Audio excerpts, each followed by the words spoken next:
Let's take a look a few years back in history. Do you recognize this guy? How about this strapping man? Maybe they're looking a little bit more familiar? Now, let's fast forward to today. How about this man? Do you recognize him? So what do they all have in common, you say? Why, yes, they are all presidents of the United States. Have you ever wondered what it means to be president?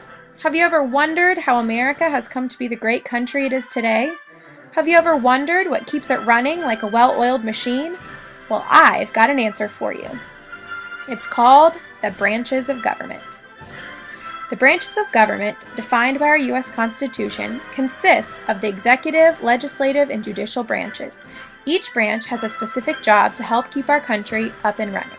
The first is the executive branch, run by the president with help from his vice president and cabinet members. The president lives in the White House with his family in Washington, D.C., our nation's capital. The president's job is to carry out the laws that are made. He can do this by deciding to approve or veto a law. The next branch of government is the legislative branch. This branch is made up of a group of people called Congress. Congress is separated into two houses, the Senate and the House of Representatives.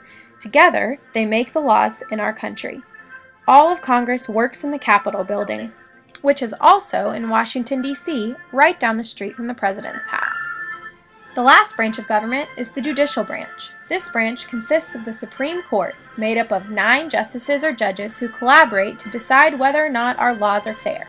They are elected by the president and voted on by Congress.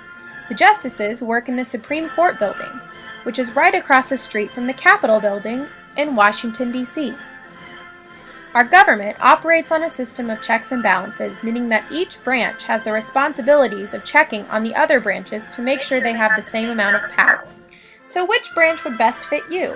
Are you an executive who likes taking charge and leading the country by carrying out laws and living the good life in the White House?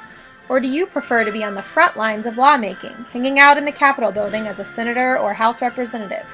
Maybe you're good at judging things and you'd rather sit with 8 other justices to decide whether laws are fair.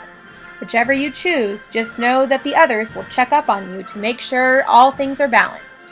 All branches will work together to make sure our country stays the land of the free.